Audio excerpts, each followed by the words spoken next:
Hey, welcome back. Today's story is from a former night security guard at Mount Auburn Cemetery in Cambridge, one of the oldest cemeteries in the country. He worked there for 3 years before something made him leave, and this is what happened. I've told this story a few times now, not to many people, mostly to myself, at like 3 in the morning, trying to make it make sense. It doesn't really, but I'll tell it anyway. My name's Glenn Hermit. I'm 28. I work nights at Mount Auburn Cemetery in Cambridge, which is either the best job I've ever had or the worst one, depending on the week. For 3 years, I walked those paths in the dark, checking gates, doing rounds, making sure nobody was sleeping on a bench or spray painting something they'd regret. That's basically all I did. Walk, check, walk again. Repeat until sunrise. Kenneth Neal hired me. He's my supervisor. Been running cemetery operations for something like 15 years. Before that, he was a firefighter over in Somerville. He's got this burn scar on his left forearm he never explains, and a face that looks like it's been outside in bad weather for about 40 years. He's not unfriendly. He's just very direct. Like, alarmingly direct. First conversation we had lasted maybe 4 minutes. He looked at my application, looked at me and said, "You got a problem with quiet?" I said, "No." "Good. Most people do, and they don't know it until it's too late." That was the interview, and I started the following Monday. Kenneth told me later I was the ideal candidate. He said it like a fact, not really a compliment. He meant I didn't spook easily. I was comfortable on my own, and I understood, in his words, that the dead deserved their peace, which I thought was a little formal, but I got the idea. Don't be weird about it. Don't bring your podcast and blast it through the whole cemetery at night. Just walk, watch, and be quiet. Mount Auburn is not what you picture when you picture a cemetery. It's the oldest garden cemetery in the country, which sounds like a marketing thing, but it's actually true. The place covers about 175 acres. There are hills and ponds and thousands of trees, oak mostly. Most of them are enormous, the kind that have been there longer than anyone can really track. The monuments are old and heavy and complicated, Victorian stuff. Famous people are buried here. Longfellow, Oliver Wendell Holmes, Buckminster Fuller. I looked them all up in the first few weeks. I'm not a cemetery person, I want to be clear. I didn't grow up reading headstones or whatever. I just needed a night shift job that paid okay and didn't involve talking to customers. This was that. But I did grow to like it. That part is true. After about 6 months, something clicked.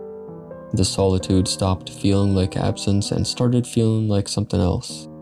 I don't know what to call it exactly, like the whole place was just holding still, waiting for nothing in particular, peaceful in a way that most places aren't, especially at night, especially after midnight, when the last of the ambient city noises fade out and you can hear your own footsteps on the gravel.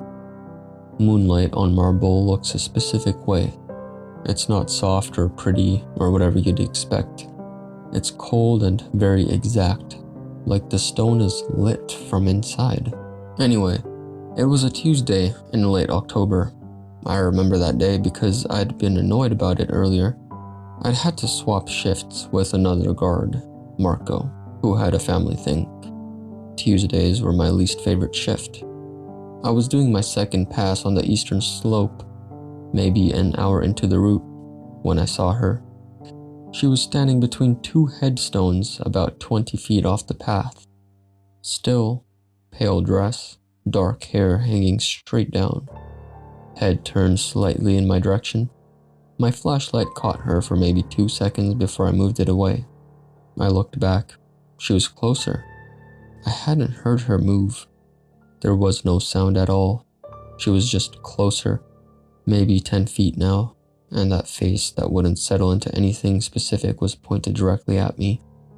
Then the words arrived, not through my ears, just present. The way a thought is present except it wasn't mine. Find what I lost. Find what I lost. I ran. That's the honest version. No collecting myself, no looking back to see if it was still there, no professional calm. Just me, sprinting down the path toward Consecration Dell with gravel spraying off my shoes and my radio bouncing against my hip and absolutely zero dignity. I know the cemetery well enough at night that I don't need a flashlight for most of it. 3 years of the same routes does that. You memorize where the path dips near the pond, where the tree roots have pushed the pavement up, which stretches get muddy when it rains. Your feet just know. That night, I was grateful for it because my brain had kind of checked out and was just repeating a single instruction, which was, keep going. So I ran past Consecration Dell, where the ground slopes down into the low, wet section and the grass stays damp even in dry weather. Past the tower, which was dark and locked the way it always is at night, just a shape against the sky. Past the long rows of stones near the central path, the one so close together you feel like you're running between walls. I didn't look at any of them. I kept my eyes on the path in front of me and I ran until I could see the lights of the administration building, and I didn't slow down until my hands hit the door. I locked it behind me, both locks. My hands were shaking. I picked up the phone and called Kenneth. He picked up on the fourth ring. His voice had the texture of someone who'd been asleep maybe an hour, which I felt bad about, but not bad enough to hang up. What? He said.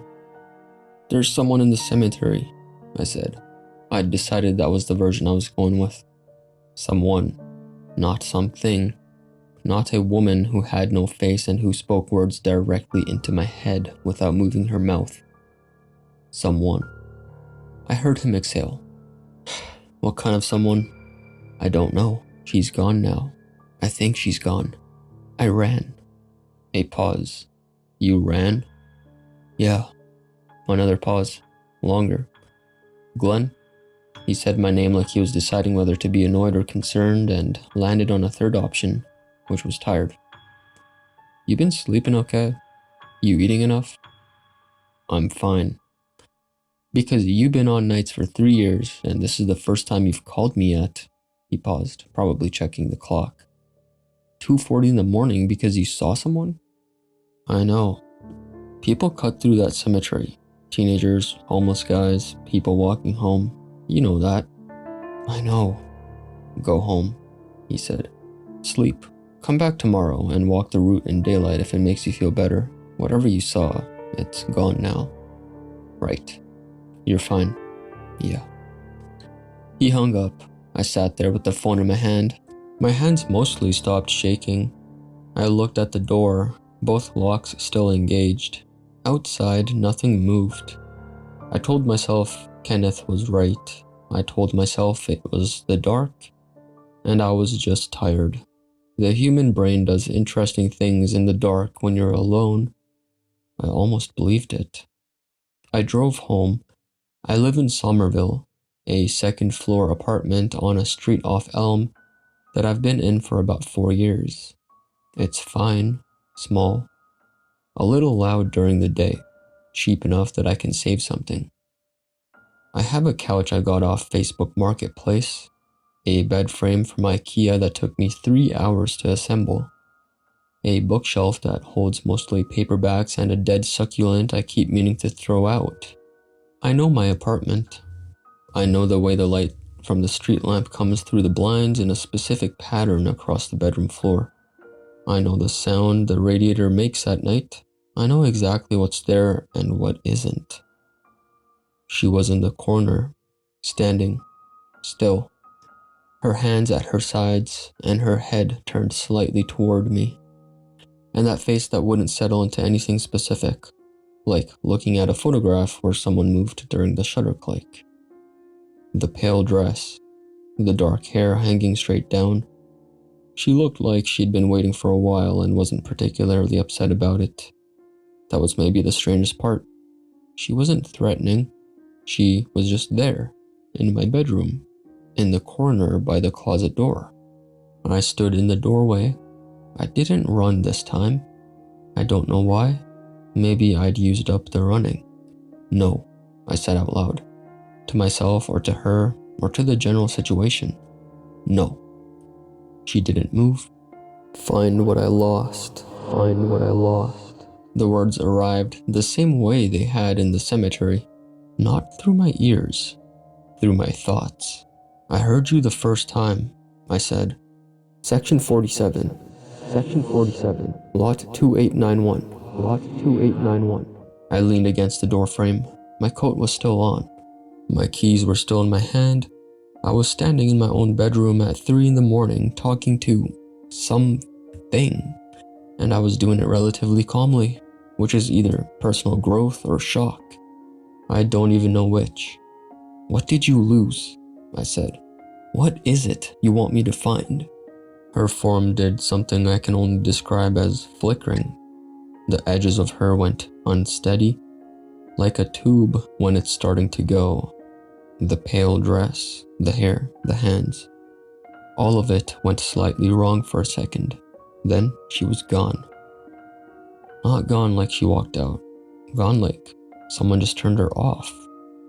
My apartment was exactly as I'd left it except for the part where a ghost had just been standing in the corner of my bedroom, which felt like a significant asterisk. I took my coat off. I sat down on the bed. I looked at the corner. Section 47, Lot 2891. I'm not a person who believes in pushing through something by ignoring it. That's not a philosophy. It's just how I work. I can't sleep on a problem. I sit there with it cycling through my head until I do something about it, and sleep doesn't happen in the meantime. That's me, and it's inconvenient. I open my laptop. Mount Auburn has its burial records digitized. It's part of how they handle genealogy requests, which come in more than you'd think. You can search by name, by plot number, by date. I'd used it before for general curiosity, looking up the dates on stones I passed every night. This time, I typed in Lot 2891. It took a minute to load. The lot came back under the Robinson family name. Purchased in 1891. 3 burials on record. First entry, Ezra Robinson. No birth year listed. Death year listed as 1931. Second entry, Ellie Robinson. No birth year listed. Death year listed as 1927. Third entry, Aurora Robinson. Born 1969. Died 1923. Age 7. I looked at the cause of death field. Most of the older records didn't even have that. You got a name and a date and that was it. But someone had filed this one in. Accidental drowning. Charles River, 1923. I sat back. Outside, a car went by on the street below. The radiator clicked. I looked at the name again. Ellie Robinson. I looked at it for a while. Then I looked at the corner of the bedroom, which was empty, and then back at the screen. Dawn came in slow through the blinds. I hadn't moved. The laptop was still open on the same page. I went back the next afternoon. I know how that sounds. I'd had maybe 3 hours of sleep. My eyes felt like I'd rubbed sand in them, and the smartest thing I could have done was call Kenneth, tell him I was taking a personal day, and stay in my apartment eating cereal until I felt like a human being again. Instead, I drove back to Mount Auburn at around 2 in the afternoon, parked on the Coolidge Avenue side, and walked in through the main gate like I was just some guy visiting a grave, which is basically what I was, technically. I told myself the whole drive over that it was exhaustion. That's the explanation I kept returning to, the one I kept trying to make stick. I'd been doing night shifts for 3 years. I'd had bad stretches before, and sometimes when you're really tired, your brain just starts filling in things. A woman in the corner of your bedroom. A voice that isn't a voice? Sure. Happens to people. Probably. To be honest, I didn't actually believe that. I was just trying it on, seeing if it fit, and it almost did. Almost. The afternoon crowd at Mount Auburn is always a little different from what I was used to. Joggers mostly, some older people walking slowly with their hands clasped behind their backs. A couple of grad student types with notebooks, which you see more than you'd expect at a garden cemetery. The place is genuinely nice in the daytime. It's easy to forget that at 3 in the morning. I'd pulled up the cemetery map on my phone before I left the car. Section 47 was on the eastern slope, toward the back, shaded by a row of beeches that were still holding most of their leaves. Copper-colored, the light came through them in patches. I knew that part of the cemetery reasonably well. I walked it twice a night, but I'd never paid particular attention to the Robinson plot.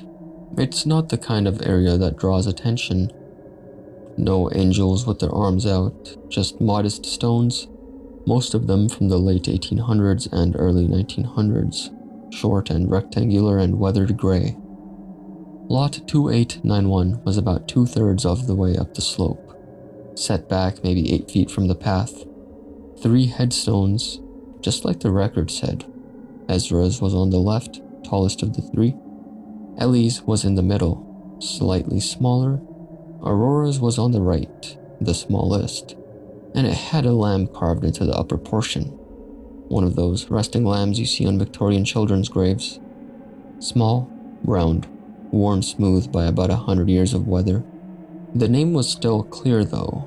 Aurora Robinson, 1916 to 1923. Just looking at it for a minute, 7 years old.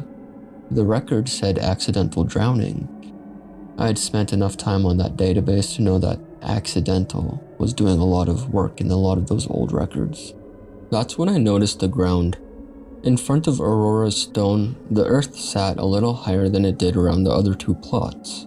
Not dramatically higher, not like someone had just been digging, but if you were looking at it straight on, you could see it. The soil had a slight mound to it. Subtle, the kind of thing that happens when ground gets disturbed and then years of grass grow over it, and it still never quite levels out. I had seen that happen before in different parts of the cemetery, and never thought much about it. Graves settle, earth moves. It's a cemetery. But I crouched down anyway and pressed my fingers into the grass. The grass was dry. It's been a clear week.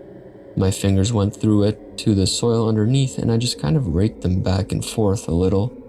And about 2 inches down I felt something solid. Not a root. The wrong texture for a root. It was something more flat and smooth. I pressed harder and it didn't give. I stayed crouched there for probably 30 seconds. A jogger went past on the path behind me. Earbuds in, not look in my direction. I stood up, brushed my hands on my pants, and I went back to my car. What I should have done was call Kenneth and say, "Hey, there's something under the ground at the Robinson plot in section 47. You should probably have someone look at it." That was the correct move. That was the one I was trained for. Kenneth would have made a couple of calls, maybe contacted the grounds crew, maybe looped in a records person, and it would have been handled by people whose job it actually was. I didn't do that. Instead, I showed up at midnight with a hand trowel I'd taken from the maintenance shed around the back of the administration building. The shed's usually unlocked on weekday nights because the ground crew starts early and they don't always remember to latch it. I felt a little bad about the trowel, not enough to stop. The eastern slope at midnight is quiet even by cemetery standards. The beaches block a lot of the ambient light, so I was working mostly by flashlight, which I'd propped against Ezra's headstone angled down toward the ground. My radio was on my hip. I'd checked in at 11:45 like normal, walked the first half of my route, and then doubled back. If Kenneth pinged me, I'd just say I was doing a second pass on the eastern section. I knelt in front of Aurora's stone and pressed the trowel into the grass and started working. The soil came up easy at first, soft and loose compared to the packed ground around it, which confirmed something had been in there before. I went slow. I didn't want to damage anything if there was anything to damage. and I also wasn't totally sure what I was doing or why I was doing it, so slow seemed right. I was maybe 3 inches down when I felt it. Not the thing in the ground, the other thing. I didn't hear footsteps. There was no sound at all, actually. The air just changed somehow. I don't know how to explain that without it sounding dramatic, and I'm not trying to make it dramatic. It's just what happened. And I looked up from the hole I was making, and she was standing at the edge of the plot.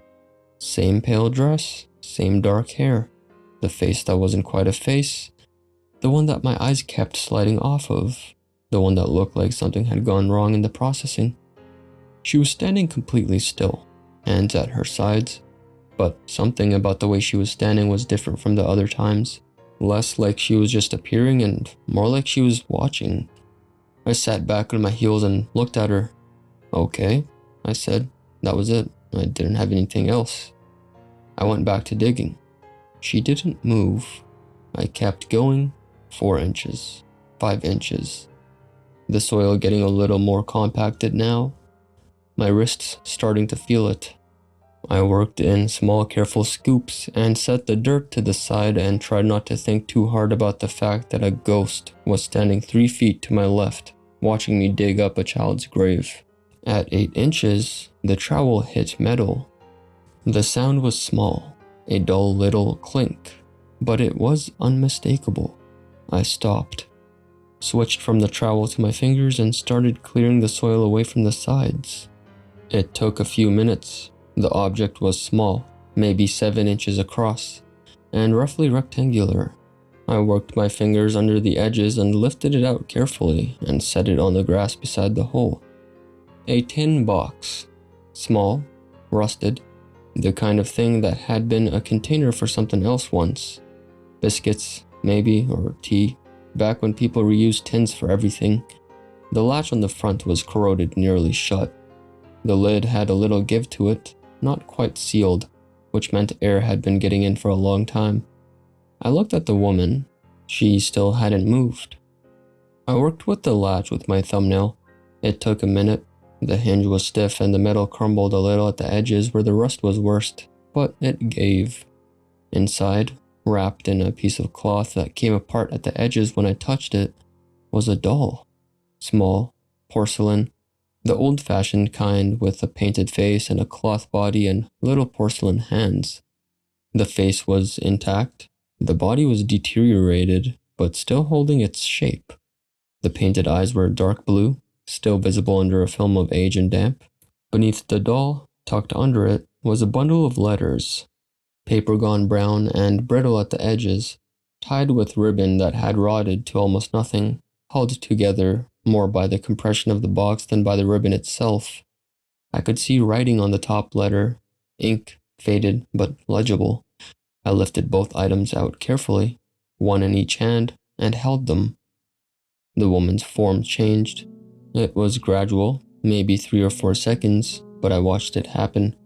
The edges of her, which had always been uncertain, which had always shifted and slipped if I looked directly at them, steadied.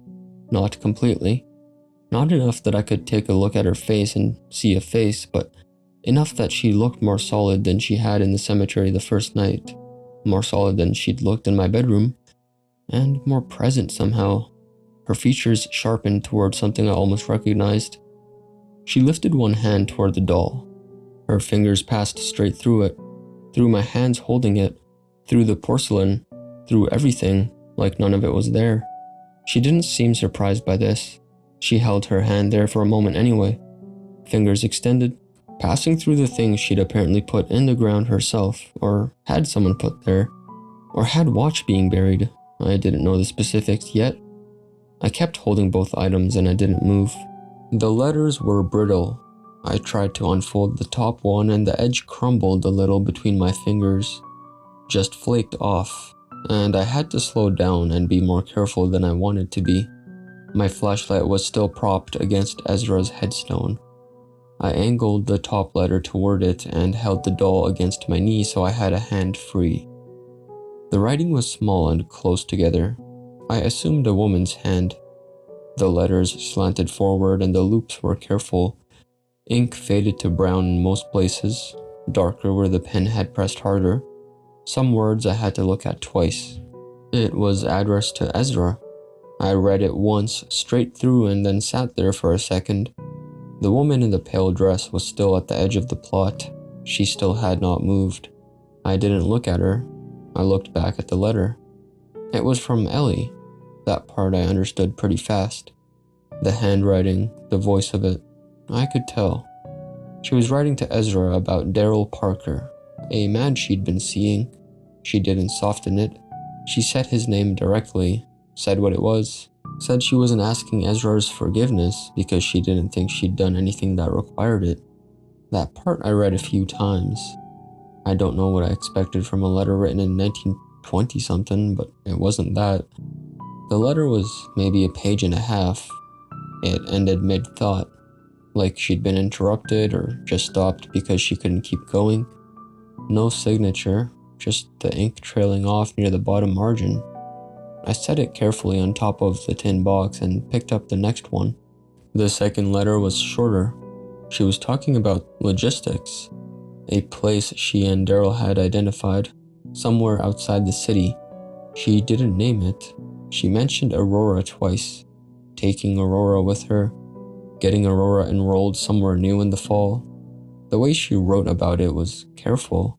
It seemed like she'd planned this for a while and had moved past the emotional part into the actual problem-solving part. She wrote Aurora's name the same way you'd write something down you were absolutely not leaving behind. I kept reading. There were 6 letters total. I went through them in order, which I'm not sure was the right call since they weren't dated cleanly. Some had months, some didn't, but they had a progression to them that I could kind of follow. By the 4th one, she was further along. She'd told Daryl she was ready. She was figuring out how to move money without Ezra knowing. She mentioned her sister in one of them. Said she was going to visit her in a couple weeks and that would give her time to arrange things. The 5th letter is where the tone changed. It was still her handwriting, but the letters were less even. Some words pressed harder into the page than others, like her hand was shaking or she was writing fast. She said Ezra had found something. She wasn't specific about what. She said he hadn't raised his voice. She said that was the part that scared her, that he was very quiet when he found it, and that he looked at her for a long time without saying anything, and then he left the room. She wrote, "I do not know what he will do. I know only what he is capable of." And then below that, "I am afraid for Aurora." That was it. That was the 5th letter. That last one, the paper was a bit worse than the others. It was more brittle, more brown, and the fold lines had almost worn through. I opened it slowly, dated 3 days before Aurora's drowning. She wrote that Ezra had been calm since the incident. She said it felt wrong. The calmness, like weather before something. She said Daryl wanted her to leave immediately, that week, but she couldn't yet. She wrote, "He has said nothing more about Daryl. He has said nothing more about any of it. He watches Aurora play and he smiles, and I cannot read him, and I am frightened in a way I cannot explain to anyone." The letter ended there. I sat it down on top of the others. Then the woman at the edge of the plot flickered, not like a candle, more sudden than that. Her edges went unsteady, her dress, her hair, her hands, all of it losing whatever consistency it had, and she flickered again. Harder, like a bad signal. Her mouth was moving. I hadn't seen her mouth move before. The words had always just arrived in my head without any visible effort from her. But now her mouth was moving, and I could see it wasn't matching anything. The movement was wrong, too slow, too much, like watching a dubbed film where nothing lines up. Then sound came. Thin, very far away, even though she was 3 feet from me. Like hearing someone talk through a wall in another building. But it was there. An actual voice. She said, "He took her to the river. He took her to the river." I didn't move. "He took her while I was at my sister's." He took her while I was at my sister's. a pause or static, I couldn't tell which. He came back alone. He came back alone. He said she slipped. He said she slipped. I had hidden the letters before he could find them. Under Aurora, where he would never look. Her form flickered again, hard. She held herself together, or something held her together, and she kept going. She didn't slip. She told me the rest in pieces, as I had come home from the river and told the story clean, the way someone tells a story they've already told themselves enough times to believe. The child slipped. He reached for her. He couldn't get there in time. The Charles River in October. A 7-year-old. It was a tragedy. Everyone said it was a tragedy. And then he had come here, to this plot, to Aurora's fresh grave, and he had buried the letters himself. The proof of why. Buried it under his daughter like it was nothing, like it was his to take back. I looked at the letters on top of the tin box, looked at the doll in my hand, then I looked at Ellie. She was still flickering at the edges, but her posture was different now. Less tense, like she'd been carrying something for a long time and had just set it down, and now she was just standing there figuring out what to do with her hands. I finally understood. It just became obvious. She didn't need me to take the letters to a museum. She didn't need the doll back. She couldn't even hold it. She needed someone living to know, to actually say it, out loud, in the air. I'm not great at statements like that. I usually just think things and move on. But I looked at her, and I said it. Ezra Robinson murdered his daughter to punish his wife? Ellie Robinson's form stopped flickering. For the first time since I'd seen her, in the cemetery, in my bedroom, here, her edges held still, and her face, which had never resolved into anything I could actually look at, which had always been that shifting, blurred thing like a photograph taken wrong, her face settled, just slightly, just enough. The features came together into something that was almost a face, almost something I could have described to someone later if they'd asked. She looked tired, that was the main thing. Not frightened anymore, not desperate, just very tired, the way someone looks after a long time of doing something hard. Her form started to go, slowly this time, not flickering, not the sudden switching off, just a gradual dimming. The pale dress and the dark hair and the almost face all losing their edges together, becoming less and less distinct, like something dissolving into the cold air around it. She didn't move. She just became less there. I kept watching until there was nothing left to watch. So that's where it should have ended. I stayed crouched for a minute, maybe longer. The letters were stacked on top of the tin box. The trowel was somewhere in the dirt to my right.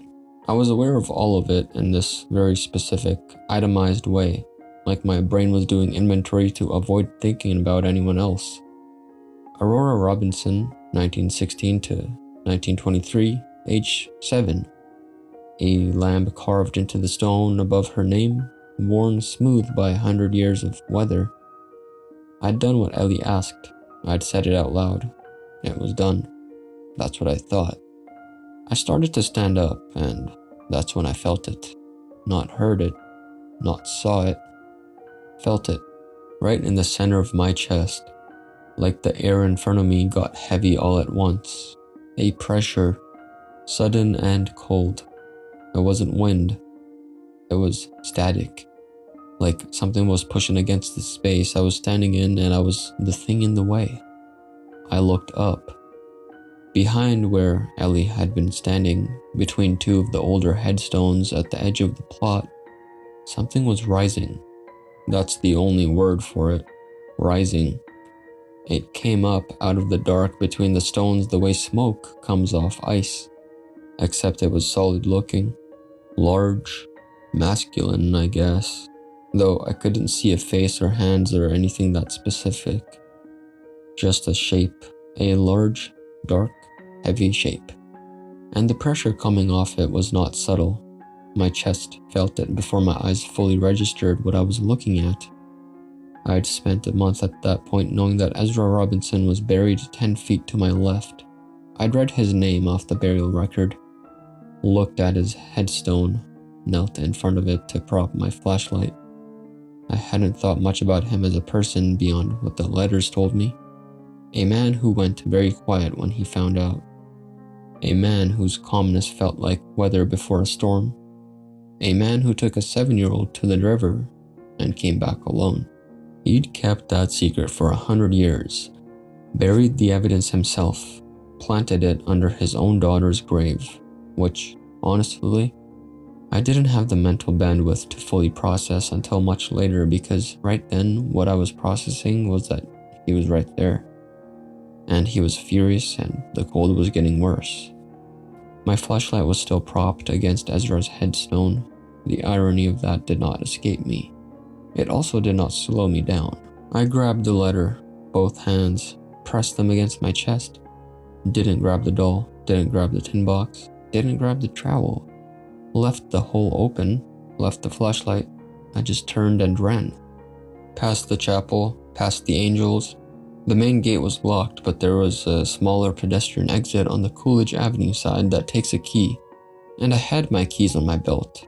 I hit that gate at full speed, got the key in on the second try, which I'm honestly proud of given the circumstances, and got through. Let it close behind me. Didn't stop. My car was parked on Coolidge. I got in, got the engine going, and pulled out before I'd fully closed the door. Then I was on a Mount Auburn Street, heading toward Cambridge proper, and I kept driving until the cold in my chest was just a regular cold and my hands were just regular shaking. I showed up to the Cambridge Police Department and parked on the lot in the front, sat in the car for about 30 seconds looking at the building, then grabbed the letters off the passenger seat where I dropped them and went inside. The front desk at 2 a.m. is not a lively place. There was one officer behind the counter, Tracy Larson, according to her badge. She was maybe 45. Light brown hair pulled back, sharp eyes that went from neutral to something more careful the moment I opened my mouth. She had the look of someone who has handled a lot of 2 a.m. situations and has developed an opinion about them. I'm not fully sure what I said. I know I talked about the Robinson family plot. I know I said cold case and 1923, and the letters prove it. And I know at some point I said the words murdered child in a volume that was probably too loud for the room. I handed her the letters over the counter. She took them, which I think was partly professionalism and partly because I was holding them out so insistently she didn't have a lot of options. She looked at them, and then looked at me, and asked if I had been drinking. I said no.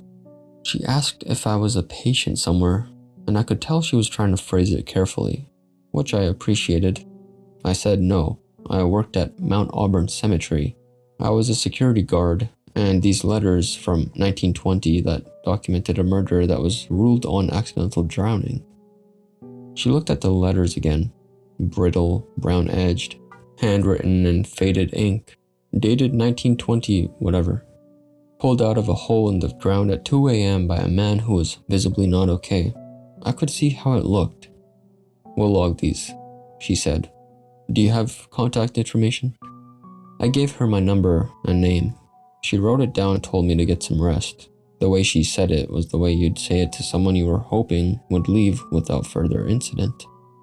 I left. I sat in the parking lot for a while after. I never went back to Mount Auburn. I called Kenneth the next morning and told him I quit. He didn't ask why. He said okay. Asked if I wanted to talk. I said no. And he said he understood and that the dead had their place and I should try to get mine. That was it. That was the whole conversation. I've thought about it a lot since. Kenneth knew something. I don't know what, but he knew something. The police sent me a letter about 6 weeks after that night. It said the historical materials I'd submitted had been reviewed and referred to the Cambridge Historical Commission, and that if I had additional information to contact Detective somebody, whose name I don't remember. That was the last I heard. I don't know what they did with the letters. I hope someone read them. I hope someone said Aurora Robinson's name in an official capacity somewhere and wrote it down. That's probably the best you can hope for after 100 years. I keep the lights on. I keep the windows closed. I don't go out alone after dark if I can help it. I'm not sure that's enough, but it's what I've got. Well, that was what happens when you go to a cemetery at night. Aurora Robinson, 1916 to 1923. If you made it this far, thank you. Subscribe if you want. I'll see you in the next one.